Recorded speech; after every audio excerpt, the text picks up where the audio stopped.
नमस्कार। चलिए आज ट्रेडिंग की दुनिया में गोता लगाते हैं और समझते हैं कि इसे शुरू करने का सबसे सही और असरदार तरीका क्या है। सोचिए, 6 साल का पूरा एक्सपीरियंस, सारा उतार चढ़ाव, पैसा कमाना गंवाना, उस सब का निचोड़ है ये गाइड।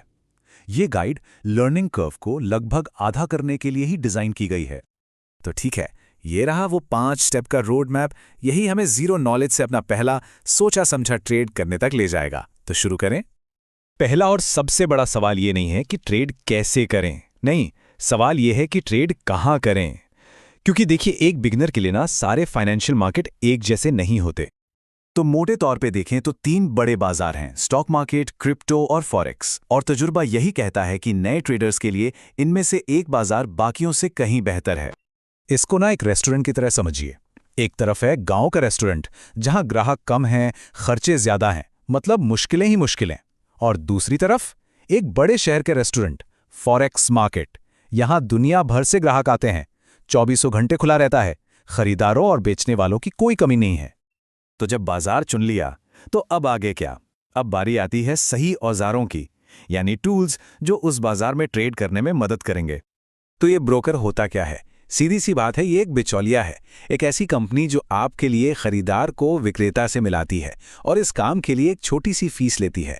लेकिन गलत ब्रोकर चुनना एक बहुत महंगी गलती साबित हो सकती है। तो सवाल ये उठता है कि ये एक फैसला इतना जरूरी क्यों है? एक ब्रोकर ही तो है, आखिर क्या फर्क पड़ता है? फर्क पड़ता है, और बहुत बड़ा। एक गलत ब्रोकर आपकी जेब पर भारी पड़ सकता है।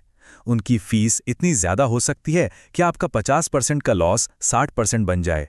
और सबसे बुरा, कुछ तो बस पैसा लेकर गायब हो सकते हैं, मतलब पूरी मेहनत पर पानी फिर सकता है। अब ब्रोकर के साथ साथ एक प्लेटफॉर्म भी चाहिए। ये वो सॉफ्टवेयर है जहां असल में ट्रेड किए जाते हैं। इनमें MT5 और ट्रेड लॉकर काफी पॉपुलर हैं, खासकर नए लोगों के लिए, क्योंकि ये इस्तेमाल करने में काफी आसान है।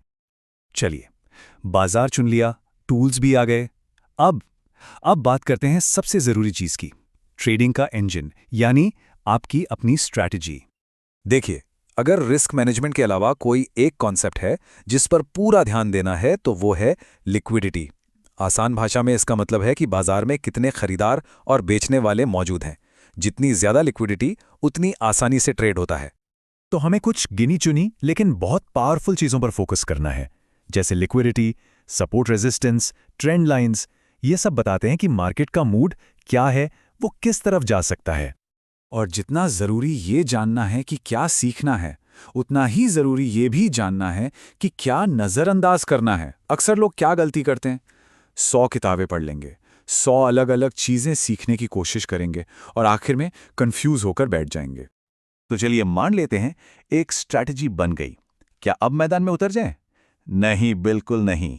असली पैसा लगाने से पहले उस स्ट्रैटेजी को परखना, उसे साबित करना बहुत जरूरी है। सोच कर देखिए, अपने मेहनत की कमाई को दांव पर लगा देना बिना ये जाने कि आपकी तरकीब काम भी करती है या नहीं, ये तो सरासर पागलपन है ना? और इसी को कहते हैं बैक टेस्टिंग। ये एक प्रॉपर तरीका है अपनी स्ट्रैटेजी को सुधारने का। पिछले 1 साल का चार्ट डेटा लिया जाता है और स्ट्रैटेजी को उस पर आजमाया जाता है। ये देखा जाता है कि वो कब कब काम करती है, कब नहीं करती, और फिर उन गलतियों को सुधारा जाता है। हाँ, एक बात का ध्यान रखना बहुत जरूरी है। अगर बैक टेस्टिंग में आपकी स्ट्रैटेजी 80% बार काम कर रही है, तो इसका मतलब ये नहीं कि असली मार्केट में भी ऐसा ही होगा। रियल ट्रेडिंग में इमोशंस भी आ जाते हैं, तो शायद वो 60% पर आ जाए। तो उम्मीदें सही रखना जरूरी है। पूरी तैयारी हो गई, अब आता है आखिरी कदम, असली बाजार में उतरना। लेकिन यहां भी बहुत सावधानी बरतनी है। असली बाजार में कूदने से पहले एक डेमो अकाउंट पे प्रैक्टिस करना बहुत जरूरी है। ये बिल्कुल असली ट्रेडिंग जैसा होता है, बस पैसा नकली होता है।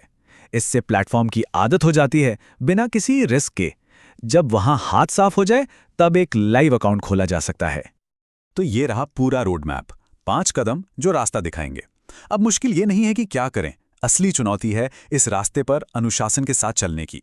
तो इस सफर की शुरुआत के लिए तैयार हो जाइए।